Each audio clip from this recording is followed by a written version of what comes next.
वर्तमान व्यवस्था इतिहास से जुड़ा हुआ है और जो वर्तमान में है वो उसका भविष्य में भी निर्धारित होगा।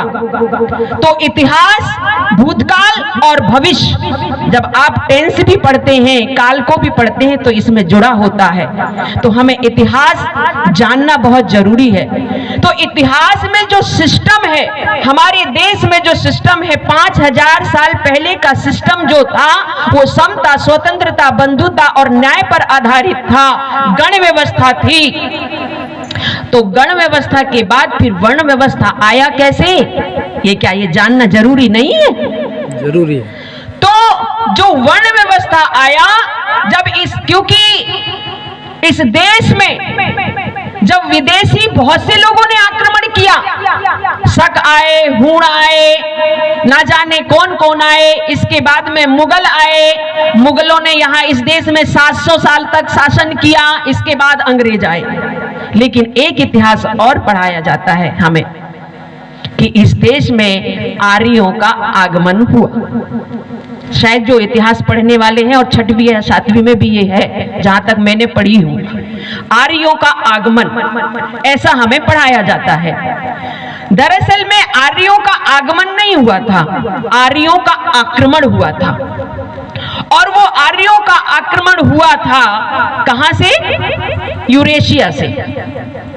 और ये बहुत से जो विदेशी ही आक्रमणकारी है, उन्होंने भी अपने इतिहास में ये बात लिख के रखा हुआ है। देखिए, मैं सावित्रीबाई फुले के पास आऊंगी। सावित्रीबाई फुले को जानने के लिए इतिहास को जानना बहुत जरूरी है। तो जब 5000 साल पहले जब इस देश में विदेशियों का आक्रमण हुआ, हमको आगमन बताया गया, हमें यह पढ़ाया जाता है इतिहास में कि आर्यों का आगमन हुआ। हमें यह नहीं पढ़ाया जाता कि वो आर्य ही इस देश के ब्राह्मण हैं, हमें यह नहीं बताया जाता, क्योंकि इतिहास हमारे पुरखों ने नहीं लिखा। यहां जो इतिहास लिखने वाले हैं वही लोग हैं।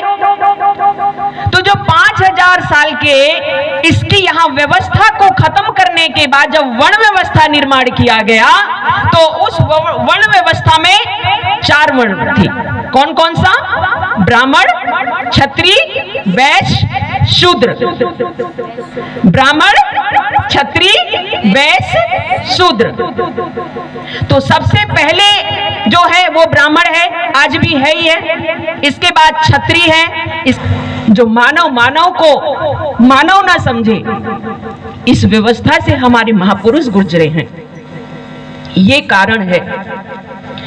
सावित्रीबाई फुले ने इस व्यवस्था को लात मारा, कहा ए ब्राह्मणों, बहुत हो गया, बहुत तुमने हमारा अपमान कर लिया, बहुत तुमने हमारा शोषण कर लिया, बहुत तुमने हमारे साथ अन्याय और अत्याचार कर लिया, अब हम नहीं सहेंगे। हम मारते हैं ऐसी व्यवस्था को ठोकर, हम मारते हैं ऐसी व्यवस्था को लात, जहां तुमने इंसान को इंसान ना समझा, वो है ये।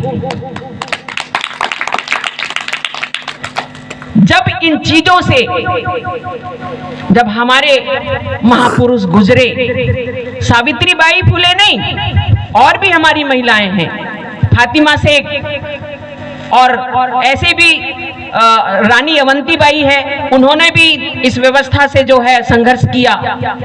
आदिवासियों में ऐसी बहुत सी महिलाएं हैं, दुर्गावती है। सबसे पहले जो 1855 में हमको ये बताया जाता है कि छीन के लेंगे अपना हक।